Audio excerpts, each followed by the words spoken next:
Shabbat, Shabbat, Shabbat, Shabbat, Shalom.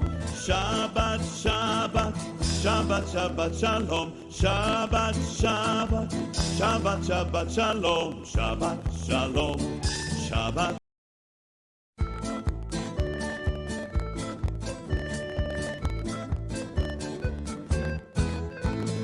Shabbat, Shalom. Shabbat, Shalom. Shabbat, Shabbat, Shabbat, Shabbat, Shalom. Shabbat, Shalom. Shabbat, Shalom.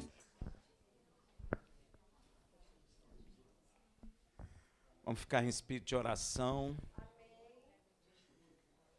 porque o shofar, quando tocava para adoração, era o mesmo som que tocava para a batalha. Então, quando o sumo sacerdote lá tocava o shofar no templo, Israel saía sem saber se ia guerrear ou se ia adorar o Senhor. Amém, meu irmão?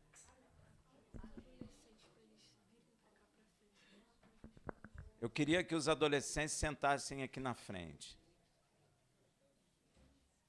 Todos eles aqui, vocês precisam ser semeados, porque vocês serão a boca de Deus no futuro.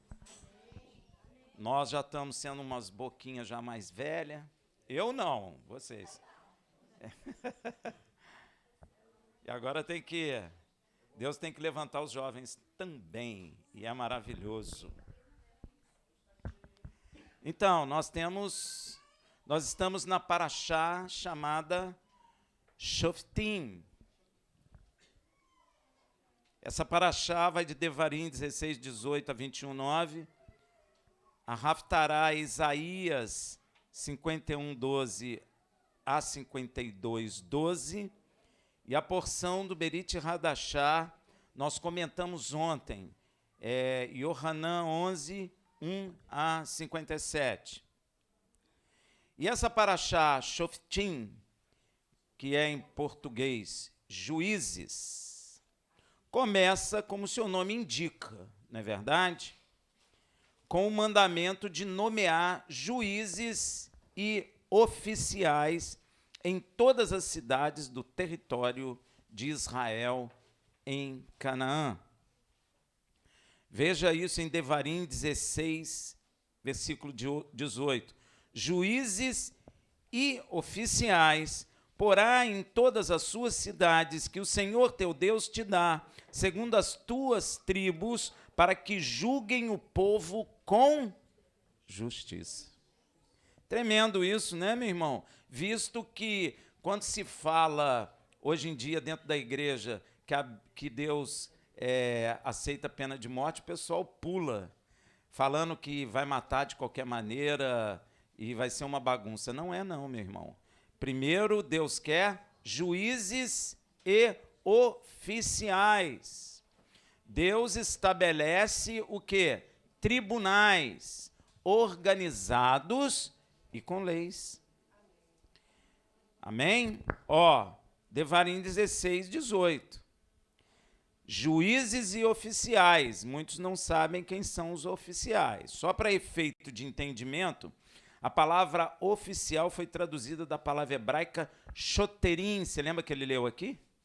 O que ele leu logo no início? Shoftim ve shoferim. Ou seja, juízes e oficiais. Mas quem são esses oficiais? Na verdade, pode ser traduzido por policial. Deu para entender? Policial, mais ou menos. Enquanto os shoftim, são juízes, eram encarregados de administrar a justiça e resolver os assuntos judiciais, os shoterim, oficiais ou policiais, cumpriam as ordens e disposições dos tribunais. Está vendo como era organizado? Está vendo que quando Yeshua estava lá em Jerusalém, eles levaram aquela adúltera e falou assim, Moisés mandou apedrejar, não é? Se Yeshua falava apedreja, eles iam condenar Yeshua, porque não tinha um tribunal formado, não tinha um adúltero, amém? Então, Yeshua não deixou eles fazerem o que eles queriam, porque eles já estavam transgredindo essa lei aqui, que é descrita por Deus, amém? Então Moisés, perdão. Então, em Israel, sabe de onde eram tirados os juízes? Da tribo de Levi. Amém? Veja o que o rei Davi fez em 1 Crônicas 23, de 1 a 4. Ora, sendo Davi já velho e cheio de dias, fez Salomão, seu filho, rei sobre Israel, e reuniu todos os chefes de Israel, como também os sacerdotes e levitas. Foram contados levitas de 30 anos para cima, e foi o número deles, segundo o seu registro, 38.000 homens. Deste número, 24.000 promoverão a obra da casa do Senhor, 6.000 servirão como oficiais e juízes. Então, oficiais, juízes e sacerdócio vem da casa de Levi. Amém? Então Moisés, homem de Deus, continua a ensinar ao povo de Israel lá em Devarim, juízes e oficiais. Veja, Devarim 16, versículo 19. Não torcerá o juízo, não fará acepção de pessoas, nem receberá peitas. Peitas é suborno. Muito bem, vocês estão treinados. Porque o suborno cega os olhos dos sábios e perverte a causa dos justos. Meu irmão, a preocupação de Deus de que Israel não torça o juízo, ou faça acepção de pessoa no juízo, ou que não haja suborno no juízo, é porque um homem no pecado faz, com certeza absoluta, essas três coisas. Faz ou não faz? Hein? Mudou alguma coisa hoje? No Brasil isso acontece? Nos Estados Unidos isso acontece? Na América, na Inglaterra, na França, na África, na Rússia, em Israel. Então, Deus sabe o que está falando, né, meu irmão? O homem caído. Então, o homem comete... Você pode observar, podem ter nome diferente, mas essas três coisas acontecem em todas as nações da face da terra. Você pode estudar que você vai ver. Você vai nos Estados Unidos, todo mundo canta os Estados Unidos com uma maravilha de nação. Não é não, meu irmão. Tem acepção de pessoa, tem suborno. Racismo é acepção de pessoa. Tem suborno, não é? E torcem o juízo. Mas só os Estados Unidos? Não, pode vir no Brasil que você encontra também. Pode ir no México, Canadá, França, Inglaterra, país pobre, país rico, África, Ásia, Oceania. Até cidade pequena tem. Se você for numa cidade pequenininha, lá no interior, sei lá, de qualquer estado brasileiro, você vai encontrar essas três coisas.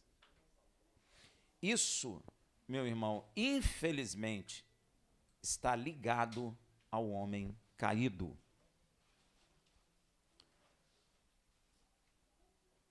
Então, meu irmão,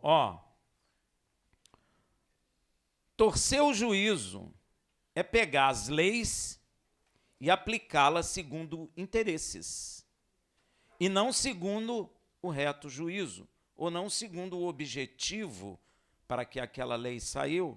Você distorce um pouquinho, você dá uma outra interpretação, não tem isso? Quem é advogado sabe disso, não é? A pessoa dá uma envergada, uma torcida na lei segundo interesses. Isso é torcer juízo, não é? Suborno, todos sabem, é receber dinheiro ou bens ou vantagens para fazer juízo favorável ao subornador. Não é só dinheiro, às vezes é uma vantagem. Se você julgar favorável a mim, eu faço isso assim, assim. Tem até um problema na política brasileira, né, que às vezes o cara é pobre, aí de repente aparece com um apartamento caríssimo, sítios caros, e etc., carrões. Aí vai ver, é suborno, para facilitar algo para grupos e etc. Amém? Então, Às vezes a gente fala de suborno, a gente só pensa em dinheiro. Não, às vezes eu te dou uma facilidade, não é? Eu te dou roupa, sei lá, permito você fazer algo. Suborno, ele tem várias faces, além da parte financeira, né? E fazer acepção de pessoas no juízo. O que é isso? Às vezes a gente se pergunta. É fazer juízo favorável ou não, motivado pelo que te agrada ou não em determinada pessoa. A pessoa passa a fazer juízo de valor pelo que está diante dos seus olhos, não é? E isso leva o homem a fazer juízo favorável tendo em vista a posição social da pessoa, é ou não é? Se rico ou se pobre. Na lei de Deus, eu não posso tomar nem posição do rico, nem posição do pobre. Eu não posso ser favorável a nenhum dos dois. E existe uma doutrina aí chamada cristã que toma a posição do pobre. Se vocês já leram, glória a Deus. Ou pela cor da pele. Nós fazemos juízo pela cor da pele? Isso é acepção de pessoa. Às vezes a pessoa está no tribunal, uma é branca, outra é negra, o cara vai... Ah, não, já deduz que o negro é o culpado. É ou não é? Isso acontece no Brasil? Sim. Isso acontece nos Estados Unidos? Sim. Isso acontece no México? Porque no Brasil, aqui, nos Estados Unidos, no Brasil, eu acho que mais no Brasil, a situação de acepção de pessoa por cor de pele é entre negro e branco. Mas você vai no México, já é diferente. No Brasil também tem. A gente tem um pouco de preconceito com o índio também. É ou não é? Né? A gente tinha até música aqui, o índio quer apito, né? Mas quem disse que índio quer apito? O índio quer viver normal, porque ele é gente como a gente. Então, fazer acepção de pessoa, também Deus não se agrada e é pecado. Ou seja, cor da pele ou por título. Quem é você? Ah, eu sou formado no curso de teologia do não sei o quê, em Harvard. Ah, então senta aqui na frente. E você? Poxa, eu sou um pescador ali. Não, tem um lugar lá atrás para você. A gente faz isso? Isso é pecado. Deu para ouvir o que eu estou falando? Isso é pecado. Isso é acepção de pessoa também. Isso é tão sério, meu irmão, que logo no início deste último livro de Moshe, ele já chama a atenção de Israel sobre este assunto, já chama a atenção dessa nova geração que vai entrar na terra de Canaã. Olha o que ele fala em Devarim 1:16 a 17. Ele diz assim: e no mesmo tempo ordenei a vossos juízes, dizendo, ouvi as causas entre vossos irmãos e julgai com justiça. Aí a gente escuta os outros falando na igreja, não julgai. Julgai com justiça entre um homem e seu irmão ou estrangeiro. Aí, ó, não pode fazer acepção de pessoa porque a pessoa é estrangeira. Aí você julga favorável ao nativo e é desfavorável àquele que é estrangeiro. Isso também é acepção de pessoa, não agrada a Deus. Então, ou o estrangeiro que está com ele. Não farei acepção de pessoas em juízo. De um mesmo modo ouvirei o pequeno e o grande. Não temerei a face de ninguém. Poxa, esse cara aí, ele é poderoso. Eu vou julgar favorável para ele, porque ele vai me facilitar uma série de coisas. Isso acontece? Claro que acontece. Isso é pecado. Porque o juízo é de Deus. Deus se agrada do juízo. O juízo é dele. E a causa que for muito difícil demais, atrarei a mim. Aí vai orar a Deus.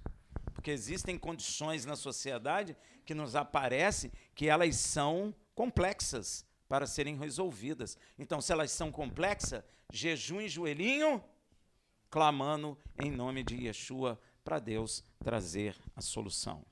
Então, por essa razão aí, encontramos Yaakov, irmão de Yeshua, com a mesma preocupação de Moisés. Você quer ver? Tiago 2, de 1 a 9. Meus irmãos, não tenhais a fé em Yeshua HaMashiach, Senhor da glória, em acepção de... Mas Rafael, aquele cara é uma autoridade, ele tem que sentar aqui na frente. Diante de Deus, título nenhum de homem diz alguma coisa. Você nota que Yeshua, ele buscou os discípulos dele entre o povo, e um deles era rico e culto, Paulo. Pedro era um pescador. E quando ele abriu a boca, 3.000 almas se converteram ao Senhor. Então a cultura humana, a sabedoria humana de nada valem diante de Deus, meu irmão. Se Deus quiser te encher, ele te enche. Deus falou assim, eu tirarei o verdadeiro louvor da boca das crianças. Então, meu irmão, não faça acepção de pessoas. Isso não é de Deus. E ele fala assim, ó, porque se entrar na vossa reunião, na nossa congregação, algum homem com anel de ouro, hoje a gente está usando colar, né? Não é? Os meninos estão usando aquele colar de prata grandão e tudo. Antigamente era anel de ouro. Não é? Agora a gente pode botar aqui, se entrar algum homem com colar de ouro ou de prata em seu pescoço, em sua congregação, amém? O que você vai fazer? Hein? Pois é. E com trajes esplêndidos, não é? Com jeans comprado em Ipanema, e entrar com sapato de couro cromo alemão, e entrar também algum pobre com sandália de dedo, nem é de Ipanema, sandália de dedo havaiana, velhinha, gasta, amarrada embaixo com prego, e atentar-te você para o que vem com trajes esplêndidos, e lhes disseres, senta-te aqui num lugar de honra, e disserdes ao pobre, fique em pé, você com essa sua sandália havaiana gasta.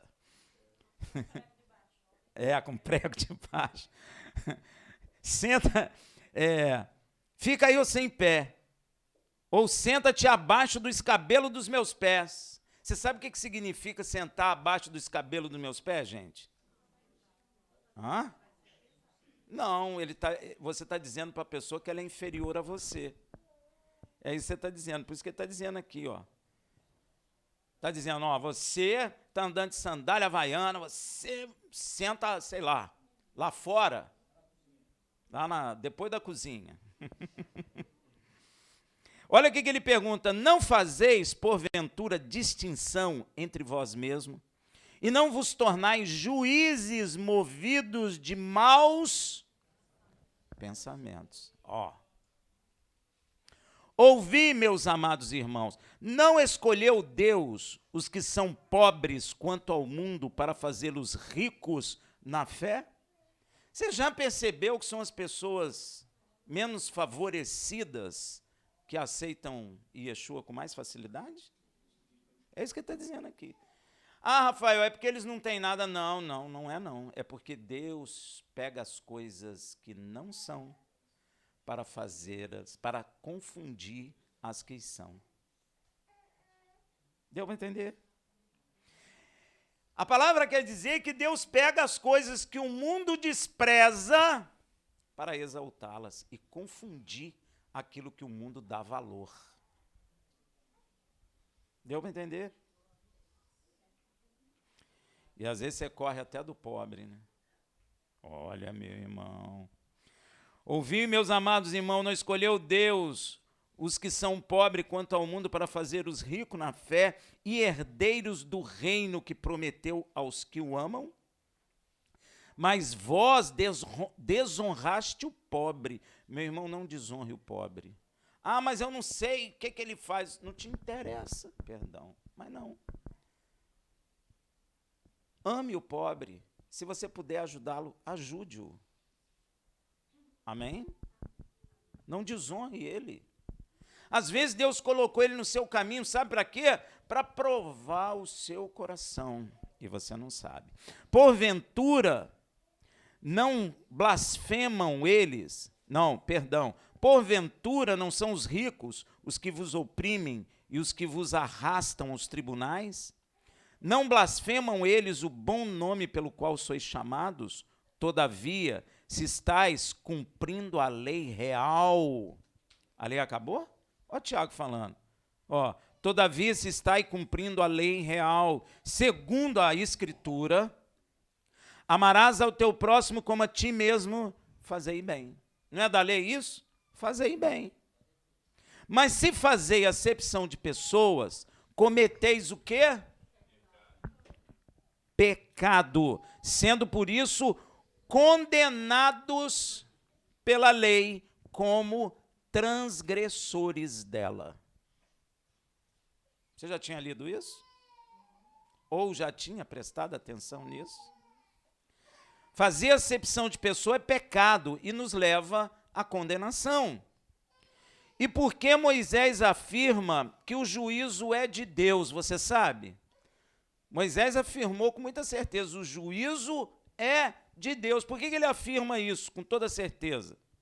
É simples, se você entender uma coisa. Quando você lê o que o próprio Deus revelou de que é formado a base do trono dele. Ele revelou. Você quer ver? Salmo 89, 14. Justiça e juízo são a bases do seu trono. Ah. Qual é a base do trono de Deus? Qual é a estrutura do reino de Deus? Justiça e juízo. Você poderia dizer, o que sustenta o governo de Deus? Justiça e juízo. Agora, como alguém pode dizer que não é para você julgar? Se a base do reino, do trono de Deus, é justiça e juízo. Tem alguém errado aí, né? Muito errado. Tem alguém que não está entendendo alguma coisa. Justiça e juízo são a base do seu trono. Olha só, benignidade e verdade vão adiante de ti, dele. Veja também no Salmo 97, 2. Nuvem e escuridão estão ao redor dele. Justiça e juízo são a base do seu trono. Meu irmão, base de trono significa reino. O reino dele é baseado em justiça, juízo, bondade e verdade. Essa é a estrutura do reino de Deus. Então agora poderemos entender por que Yeshua é nosso Salvador? É filho de Deus? Então você vai notar que ele fala uma coisa interessante em João 7:24. Ele diz assim, não julguei pela aparência, mas julgai segundo o reto. Por que ele está falando isso? Porque ele conhece o Pai, e ele sabe que o reino do Pai é constituído de justiça e juízo. Aí ele já está precavendo o homem. Não julgai pela aparência, mas pelo reto juízo. Aí, ó. Sabe por que ele falou isso? Porque o juízo é de Deus. E Moshe complementa em Devarim 16:20. Olha o que ele fala. A justiça, somente a justiça seguirás, para que vivas e possuas em herança a terra que o Senhor teu Deus te dá. Meu irmão, não precisa nem falar mais, precisa? Yeshua falou. Muita gente diz que Yeshua falou para não julgar. Ele não falou isso. Ele falou, não julgue para não ser julgado, porque a medida com que tu medires será medido. Mas primeiro, você tem que continuar lendo o texto todo. Tirai o quê? A trave do seu olho, para depois você tirar o arqueiro do olho do seu irmão. O que ele está dizendo, se eu estou em pecado, para me não julgar. Porque se eu estou em pecado e julgo alguém, esse juízo que eu julguei será sobre mim também. Imagina você, aquele juiz de São Paulo, que pegaram ele roubando. Ele não condenou muita gente? O que a justiça fez com ele? O mesmo juízo que ele fazia com todo mundo. É isso que Yeshua está falando, para a gente não fazer. Então, primeiro, eu tenho que me purificar. Primeiro, eu tenho que largar o pecado. Primeiro, eu tenho que andar em santidade. Depois, eu posso fazer juízo. Mas, segundo a verdade. Deu para entender? É isso que a palavra de Deus nos ensina. E Moisés complementa isso, a justiça, somente a justiça seguirás, para que vivas. Então, se a gente não ajuiza segundo a verdade, há problema na salvação. Aí, para que vivas, e possua a herança, senão você vai perder a herança. Olha aí, a terra que o Senhor teu Deus te dá. Você pode fazer uma leitura aqui da terra não ser de Canaã, porque os justos herdarão a... Então, se você não faz juízo, como Yeshua falou, reto, você não herdará a terra. É o que está escrito. E nessa mesma paraxá, gente, Deus, por meio de Moshe, reafirma e reaviva no coração de Israel uma promessa sua. Deus vai usar Moisés para reavivar promessa. Deus faz isso. Às vezes Deus te promete uma coisa, a coisa está demorando muito. Na hora que você já está cansando, Deus reaviva essa promessa no seu coração. Já passou por isso? É interessante. Deus fala, vou te fazer isso. Aí está demorando, você fica, Senhor, está demorando muito esse negócio, Senhor, estou ficando velho. E é isso, aquilo. Aí Deus vem, reaviva a promessa no seu coração. Fez isso com o pai Abraão.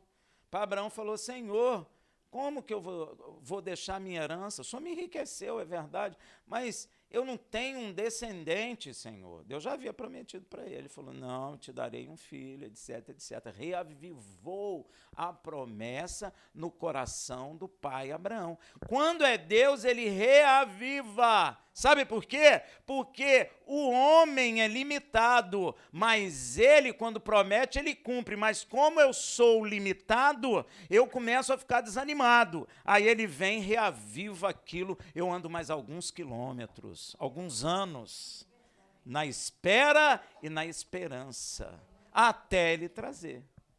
Amém? Deus é bom demais. Como Deus é bom.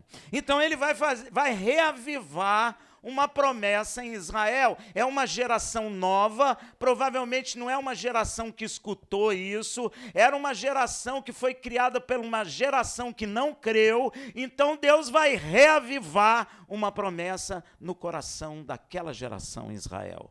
Deus é tremendo, meu irmão. Ele não deixa morrer a promessa.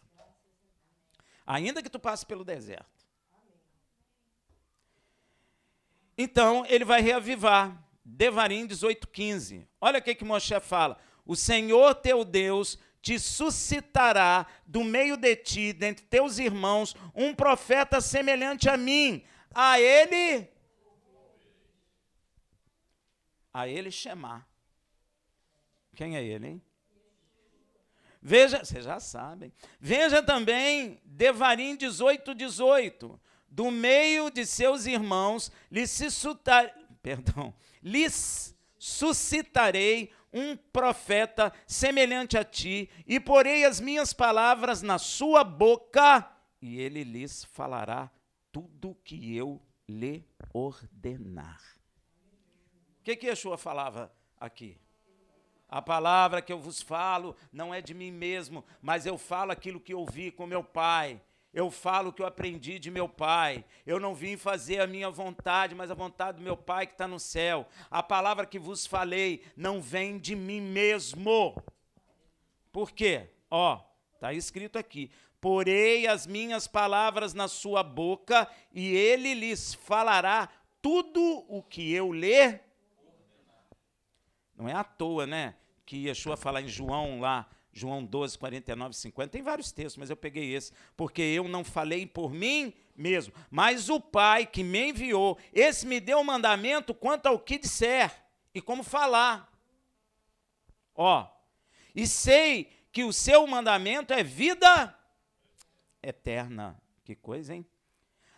E fala que o mandamento acabou, né? Quem que fala, então, que o mandamento acabou? Cuidado, hein? Aquilo, pois, que eu falo exatamente como o Pai me ordenou, cumprindo sobre ele aquilo que Moisés falou. Não é? Que coisa tremenda, né? Como sobre ele o quê? E porei as minhas palavras na sua boca, e ele lhes falará tudo o que eu lhe ordenar. E ele é anunciado desde a queda do homem, gente. Yeshua não é uma novidade, como muitos pensam. Yeshua é anunciado desde a queda do homem, porque Deus, por sua infinita misericórdia e graça, liberou a palavra da promessa logo depois que o homem caiu. O homem caiu, Deus liberou a palavra de promessa. Gênesis 3,15. Porém, inimizade entre ti e a mulher, e entre a tua descendência e a descendência da mulher. Esta te ferirá a cabeça, e tu lhe ferirá o calcanhar. Meu irmão, quem é essa mulher? É óbvio que é Israel. Amém? E o descendente dessa mulher, e que pisará a cabeça da serpente, e terá seu calcanhar ferido pela picada da serpente, é Yeshua. É óbvio.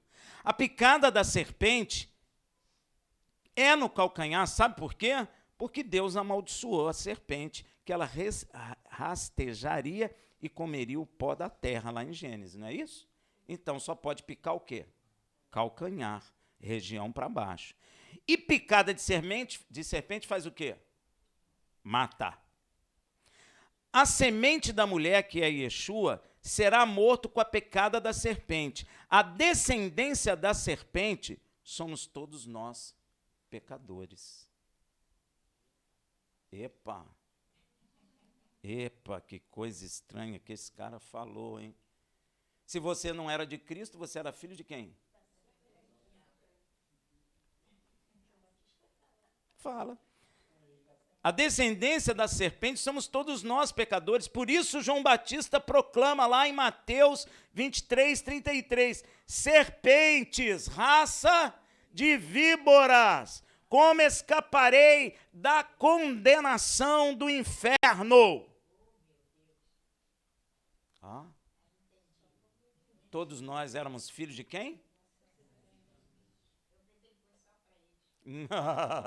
Se fosse só para eles, ninguém mais precisava de salvação, só eles. Tá. É por isso que a igreja está na moleza. Ela precisa de ouvir a palavra verdadeira, dura, para ela sair do pecado, porque senão não vai sair. Meu irmão, víbora é filho de serpente. E sabe qual é o veneno? Está em nós. O veneno que a serpente vai deixar no calcanhar da semente da mulher é o nosso pecado. Você já viu como quando você está irado, principalmente quando está no mundo, você fica procurando alguém para soltar um veneninho? Quem já percebeu isso? Nós somos iguais, não somos? Você é de carne ou não? Cutuca aí o outro. Dá um chute na canela para ver se dói. Nós somos iguais. Quando nós, no mundo agora, a gente já mais amadurecido no espírito, a gente retém e mata a carne no madeiro. Mas quando a gente estava no mundo, se você irritasse... Lá em Minas tinha um ditado: eu dou um boi para não entrar numa briga, mas dou uma boiada para não sair. E achava aquilo bacana. Ele está dizendo: eu sou filho do diabo e vou espalhar o meu veneno aonde eu puder. É? Já vi crente falando isso. Falei: pois é, tu será condenado. Porque você está com veneno. O veneno da serpente é o nosso pecado e as nossas transgressões. Por isso está escrito em Isaías uma coisa interessante, presta atenção. Isaías, eu sei que você conhece, mas você vai prestar atenção agora. Isaías 53, 5. Mas ele foi ferido por causa das nossas e esmagado por causa das nossas... O que é iniquidade? Transgressão, não é? É transgressão da lei de Deus. O pecado é transgressão da lei de Deus.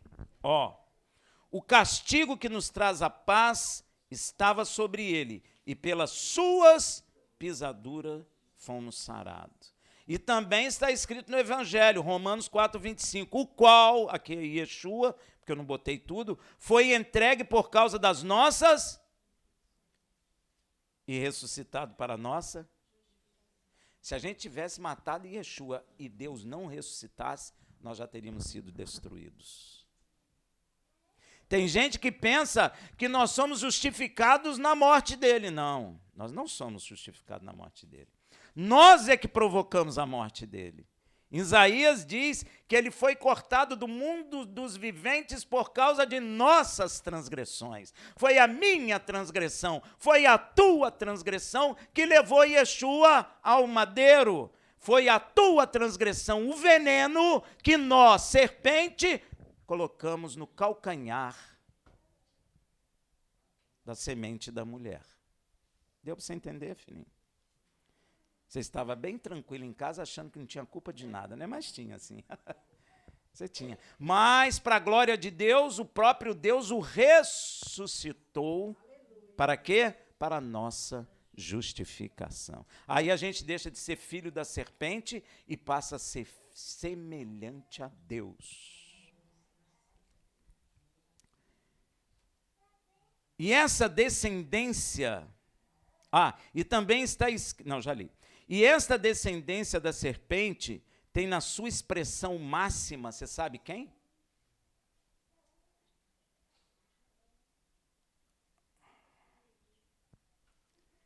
Essas coisas têm que ser expressas no mundo físico.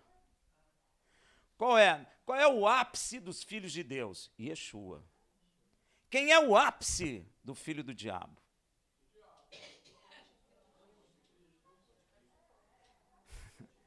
Judas.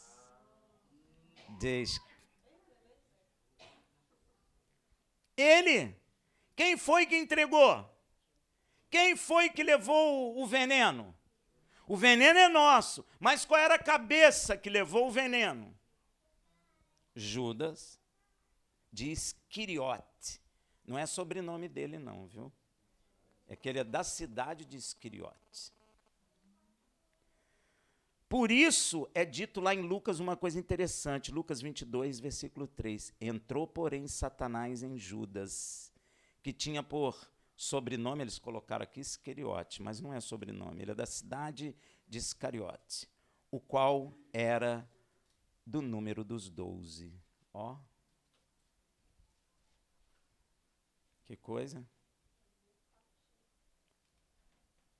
Pois é, fazia parte. E o diabo entrou nele. Você sabe que é o único texto que a Bíblia diz que o próprio diabo entrou na pessoa? É esse texto aí. Então, ele é a expressão máxima dos filhos da serpente. Tem um maior depois, que é o anticristo. Mas esse também é uma expressão máxima na profecia para levar picada no calcanhar da semente da mulher. Amém? Deu para entender? Alguém tem que morrer pela picada da serpente, gente. Não tem jeito. Picada de serpente mata. Por isso, na prova que Deus fez ao pai Abraão, quando o pai Abraão responde ao seu filho, lembra disso, Isaque, em Gênesis 22:8, ele diz, respondeu Abraão, Deus proverá para si o cordeiro para o holocausto, meu filho. E os dois iam caminhando junto. Precisava de ter um cordeiro que fosse morto com a picada da serpente. Mas não adiantava o Rafael, porque o Rafael tem veneno. Não adiantava você, porque você tem veneno. Precisava ser um cordeiro que não tem veneno. Então Deus olhou e falou, o Rafael não dá. O Lúcio não dá. Nenel não dá. A Idana não dá. Como é que eu vou fazer? Falou, já sei. Meu filho, eu vou te introduzir na terra, nascido de mulher, você vai ser um homem puro e vai receber a picada da serpente. Pai, mas aí é difícil. Eu sei, filho. Mas, quando tu for levantado no madeiro, tu vai atrair Rafael, pastor Lúcio, Nenel, João, comedor de unha, todo mundo. Todo mundo. E aí, quem olhar para a serpente de bronze faz o quê? É curado da picada da serpente. E aí tem vida. Ah, pai, então assim eu quero. E ele veio. Deu para entender? Isso é tremendo, meu irmão. Acho isso lindo. E com o tempo, Deus teve que ir revelando partes de quem seria este homem que receberia a picada da serpente. Inclusive, ele especificou de onde exatamente viria esse descendente da mulher. Veja em Gênesis 49, de 8 a 10. Olha o que ele diz. Judá, a ti te louvarão teus irmãos. A tua mão será sobre o pescoço dos teus inimigos. Diante de ti se prostrarão os filhos de teu pai. Judá é um leãozinho. Subsiste da presa, meu filho. Ele se encurva e se deita como um leão e como uma leoa. Quem o despertará? O cetro não se arredará de Judá, nem o bastão de autoridade dentre seus pés, até que venha aquele a quem pertence, e a ele obedecerão os povos. Por isso que a igreja canta, ele é o leão da tribo de Judá. E com o tempo Deus falou, ele vem da tribo de Judá. Especificou.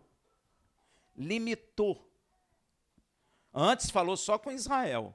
Agora está falando Israel, ele vem da tribo de Judá. Por isso, o descendente dessa mulher é chamado leão da tribo de Judá. Inclusive, Deus mesmo especifica de que casa em Judá ele virá. Veja, Salmo 132, 11. O Senhor jurou a Davi com verdade, e não se desviará dela. Do fruto das suas entranhas, porei sobre o seu trono. Então, já sei de que nação vem Israel, quem é aquela mulher, já sei de que tribo vem e já sei de que casa vem. Como Deus vai especificando. Não, isso aí não é semente, não é qualquer. Com certeza, tem que ser uma semente santa. Então, da casa do rei Davi, por meio do profeta Isaías, Deus chamou a descendência da mulher de renovo. Olha o nome que ele deu para esse descendente. Isaías 4:2. Naquele dia o renovo do Senhor será cheio de beleza e de glória, e o fruto da terra excelente. Sabe quem é o fruto da terra? É o fruto do trabalho dele, somos nós. E o fruto da terra será excelente, porque ele é um renovo, ó. E formoso para os que escaparem de Israel. Então, não só o fruto de todas as nações, como também aqueles que escaparem de Israel, que são os remanescentes. Ó. Então, Deus dá à mulher Israel um sinal milagroso do nascimento da semente. Veja em Isaías 7,14. Portanto, o Senhor mesmo vos dará um sinal. Ó, esse sinal aqui, Israel não acredita. Eis que uma virgem conceberá e dará à luz um filho, e será o seu nome Emanuel. Você imagina você lendo isso, antes da semente aparecer na terra? Poxa, uma virgem vai gerar um filho? Para pensar. Você sabe que até hoje muitos judeus pegam esse texto e coloca que não é virgem a palavra, porque eles não admitem isso. Mas tem escritos em Israel que dizem que não seria uma semente normal como a nossa. Deu para entender? Isso é um sinal milagroso. Deus está reavivando a promessa em Israel. Inclusive, Deus, por sua infinita misericórdia sobre a mulher, profetiza o nascimento da semente dessa mulher, em Isaías 9, de 6 a 7. Porque um menino nos nasceu, um filho se nos deu, e o governo estará sobre os seus ombros, e o seu nome será maravilhoso, Conselheiro, Deus forte, Pai da eternidade, Príncipe da paz. Do aumento do seu governo e da paz não haverá fim sobre o trono de Davi e no seu reino, para estabelecer e o fortificar em retidão e em... Que é isso, hein? Desde agora e para... O zelo do Senhor dos Exércitos fará isso. E muito tempo depois, Deus, inclusive, revela em que cidade de Israel nascerá o descendente da mulher. Deus é específico, né? Sem GPS e sem Google Maps, nada disso ele precisou. Olha o que ele diz em Oséias 5,2. Mas tu, Betlehem Efrata, posto que pequena para estar entre os milhares de Judá, de ti é que me sairá aquele que há de reinar em Israel, e cujas saídas são desde os tempos antigos, desde os dias da eternidade. Falando da pré-existência da semente que viria. Falou de que nação sairia, falou de que tribo sairia, de que casa dentro da tribo, e deu o endereço da cidade. Que coisa, hein? Específico. Não tem nem como errar o endereço. Se você colocar no correio, a carta chega lá. Não sei se chega no exato lugar onde ele nasceu, mas na cidade chega. Porque ele deu o endereço certinho.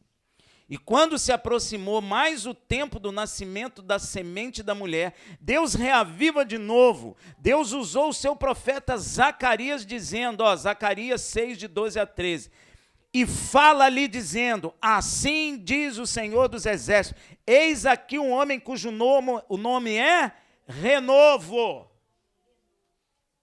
Ele já tinha falado, já tinha chamado a semente da mulher de Ele volta a repetir. Ele brotará no seu lugar. Já sabe que lugar que é, porque Oséias é antes de Zacarias. Então, Israel já sabe onde é. E ele está dizendo, você está desanimado, Israel? Ah, é? Eu digo a você, assim diz o Senhor, o renovo brotará. Aonde, Senhor? No lugar. No lugar. Que lugar? É só Deus falar, lê Oséias. Você não lê Oséias. Deus está falando para quem lê. Você não lê, você vai ficar no vazio. Que lugar é esse, Senhor? Isso é muito esquisito, não entendi nada. Mas não é para você entender, porque você não lê. Agora, quem lê já sabe. Que lugar que é?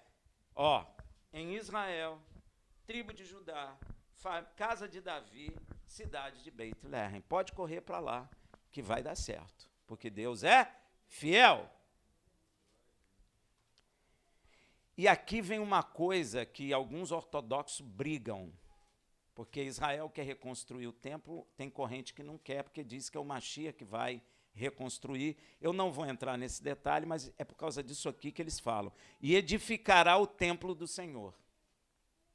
Por isso que eles dizem que é o Mashiach que vai reconstruir. E Yeshua não reconstruiu. Quando Yeshua chegou, o templo foi derrubado. Mas eles não entendem que agora tem esse templo aqui. E Deus quer habitar no nosso templo. E ele vai erguer o templo. E ele, né, que ele foi ressuscitado, Deus o ergueu. Mas eles não entendem isso. Então, eles dizem que, na realidade, o templo será reconstruído pelo Mashiach. E edificará o templo do Senhor. Ele mesmo edificará o templo do Senhor. Receberá honra real. Ó, vai ser rei. Assentar-se-á no seu trono e dominará. E olha, vai ter sacerdote do lado dele. E Josué, o sacerdote, ficará à sua direita. Eu não sei se aqui é Rafael. E Rafael... Eu estou sem óculos. E Josué, o sacerdote, ficará à sua direita, e haverá entre os dois o conselho de paz. Sabe o que significa isso? Ele vai restabelecer o sacerdócio levítico. Amém? Tremendo, né? Então, o João o Batista, como ele era o Cohen Gadol, ele vistoriou esse cordeiro, confirmando aquilo que o pai Abraão falou.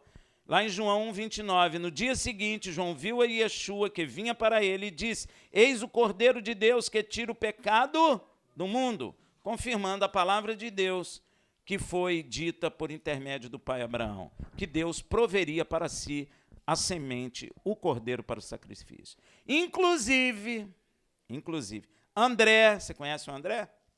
Irmão de quem, André? Pedro não, de Shimeon. É uma coisa que tem que entender. Pedro não chama Pedro. Nem Kefas. É Shimeon o nome dele. Foi Yeshua que o apelidou de Kefas. Nem é de Petrus. Petrus é grego. Kefas é aramaico. Yeshua o apelidou de Kefas em aramaico, que é pedra, rocha. Amém? Não é nem grego, tem gente que pensa que é grego. É porque ficou no grego. Aí ficou Pedro. Mas o nome dele não é esse. Amém? Então, inclusive André, o irmão de Shimeon, que será apelidado de Cefas, ou Kefas, ou seja, no grego, Pedro, confirme Yeshua como a semente da mulher. Veja em João 1:40-41. André, irmão de Shimeon, Cefas, era um dos dois que ouviram João falar e que seguiram Yeshua. Ele achou primeiro seu irmão Shimeon e disse-lhe: havemos achado o Mashiach. André foi o primeiro a entender, tirando João Batista. André foi o primeiro. Que é semelhante, que é a semente da mulher. Inclusive, Filipe encontra Natanael e lhe diz que encontraram aquele a quem falou Moshe e os profetas, confirmando tudo o que lemos acima. É sinal que eles liam a Bíblia. É ou não é? É sinal que André conhecia as profecias. Então ele chega empolgado para Natanael. Olha lá, João 1:44-45. Ora, Filipe era de Betsaida, cidade de André, eram amigos, e de Pedro. Filipe achou Natanael e disse-lhe: olha só, cara, que tremendo, acabamos de achar aquele de quem escreveram Moisés na lei e os profetas. Eles sabiam tudo isso que nós acabamos de ler. A igreja às vezes não sabe, isso é perigoso, porque às vezes você tem dificuldade de compreender aquilo que está escrito, porque você não consegue entender, porque você não compreende as profecias de Deus. Você precisa compreender isso. É claro que eu não botei todas as profecias aqui, eu botei algumas, só para você ter consciência. Mas tem outras, falando que ele vai sentar no trono, e o próprio anjo confirma isso, né? Para Miriam, você terá um filho, e ele sentará no trono de Davi, seu pai, que ele vai unir Israel e Judá, né? E vai congregar outros a eles. Tem uma série de profecias que você precisa conhecer, que são tremendas, para que você compreenda também os tempos. Por que a igreja fica sem compreender os tempos? Porque não conhece as profecias. Quando aqueles magos vieram atrás da estrela, tem a profecia da estrela, eles perguntaram: onde é nascido o rei dos judeus? Aí o imperador fez o quê? Foi perguntar lá aos sacerdotes: onde que vai nascer o rei dos judeus? Eles sabiam. Em Belém Efrata. Olha só, é lá em Belém. Quando você encontrar ele, me chama também, para que eu possa honrá-lo. Queria era matar, né? Mas aí eles nem voltaram. Mas você nota que eles sabiam, meu irmão. E a igreja nem tem consciência disso. Você nota que Deus criou, na realidade, o GPS antes da gente. Né? Ele deu o endereço certinho, gente. Não tem nem como errar. Nem como errar. Meu irmão, esses povos, e é interessante que eles são filhos de Abraão, eles saem do Oriente e vão no endereço certo. E nem tinha, como é que chama esse negócio? Não é CPF, não. CEP. Nem tinha CEP. E eles saíram lá do Oriente e pararam aonde? No lugar certinho. Isso é tremendo, meu irmão. Isso é milagre. Isso é Deus purinho e a igreja fica perdendo. E Filipe, ele vai confirmar tudo que nós lemos, gente. Olha que coisa, eu acho isso lindo. Ora, Filipe era de Betsaida, cidade de André e de Pedro. Filipe achou a Natanael e disse-lhe: acabamos, olha que certeza, acabamos. Gente, Filipe devia ser mais velho que Yeshua. Olha que certeza, cara, que coisa linda. Acabamos de achar aquele de quem escreveram Moisés na lei e os profetas, ou seja, eles conheciam o Taná. E ele ainda dá o nome, aí completa o endereço, né?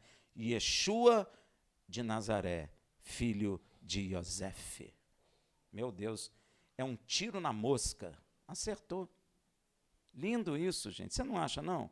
Yeshua de Nazaré. Sabe por que de Nazaré? Porque ele estava morando em Nazaré.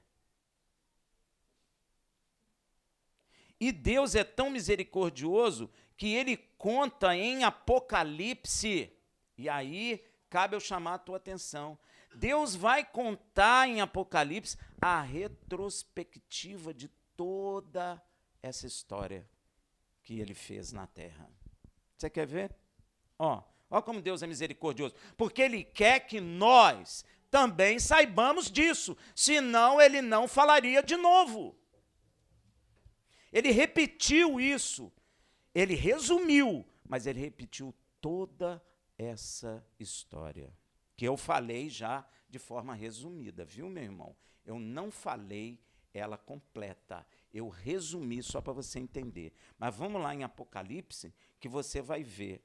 Apocalipse 12, de 1 a 2. E viu-se um grande sinal no céu, uma mulher vestida de sol, tendo a lua debaixo dos seus pés, e uma coroa de 12 estrelas sobre a sua cabeça. E, estando grávida, gritava com as dores de parto, sofrendo tormento para dar à luz.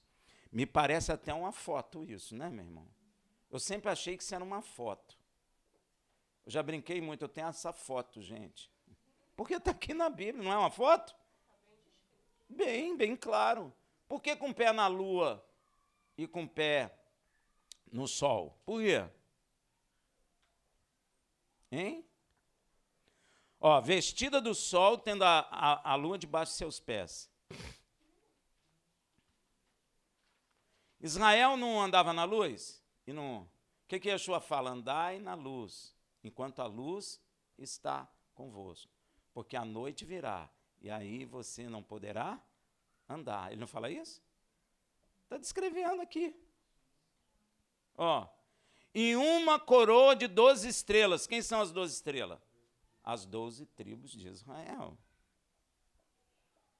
E estando grávida, gritava com as dores do parto, sofrendo tormento para dar à luz. Isso me parece uma foto, gente. Aqui é Israel, a mulher de Gênesis, já grávida e sofrendo dores de parto para gerar a semente da mulher, que é Yeshua. E por que sofreu tormento? Meu irmão, Israel apanhou muito. O diabo sabia que viria dessa mulher a semente que pisará a sua cabeça. Ele sabia disso. Então Israel apanhou muito, sofreu muito, até gerar o filho. Então, meu irmão, Apocalipse 12:3, viu-se também outro sinal no céu. Eis um grande dragão vermelho que tinha 7 cabeças e 10 chifres, e sobre a sua cabeça 7 diademas. Este é a serpente que picará o calcanhar da semente da mulher, que é Yeshua. A serpente ficou aguardando o nascimento da semente da mulher para tragá-lo. Quer ver? Ó, Apocalipse 12, versículo 4. A sua cauda levava após si a terça parte das estrelas do céu e lançou-a sobre a terra. E o dragão parou diante da mulher que estava para dar à luz, para que, dando ela a luz, lhe devorasse o filho. O que o imperador tentou fazer? Matou os bebês para que, se por um acaso pudesse, mataria o rei dos judeus. Pois é, o diabo estava lá, não sabia quem era, porque tinha muitos, então, isso foi profetizado. Porém, a despeito dos esforços da serpente para que a mulher, Israel, não desse à luz a sua semente, Yeshua, a semente nasce. Veja em Apocalipse 12, versículo 5. E deu à luz um filho, um varão que há de reger todas as nações com vara de ferro. E o seu filho foi arrebatado para Deus e para o seu trono. Olha aí, ó. Aqui a semente da mulher já foi picado pela serpente, porque nasceu e foi arrebatado para o pai. Ou seja, a serpente picou, morreu. Ele foi crucificado e morto. E para surpresa de todos os homens, inclusive da serpente, Deus o ressuscitou e o elevou ao céu, arrebatou para o seu trono. E Estevão teve o privilégio de ser o primeiro a ver esta maravilha. Veja em Atos 7, 53 a 56. Vós que recebestes a lei por ordenação dos anjos, e não aguardaste, está vendo como Israel quebrou o pacto? Ouvindo eles istos, enfureciam-se em seus corações e rangiam os dentes contra Estevão. Mas ele, cheio do Espírito de Deus, fitando os olhos ao céu, viu a glória de Deus e Yeshua em pé à direita de Deus, e disse: eis que vejo os céus abertos e o Filho do Homem em pé à direita de Deus. Meu irmão, eu espero com sinceridade que nós que aqui estamos, e todos em todas as nações que creem nessas maravilhas faladas aqui hoje, em resumo, claro, possam também contemplar presentemente o que Estevão teve o prazer de ver com seus olhos. Que assim o seja. Shabbat Shalom.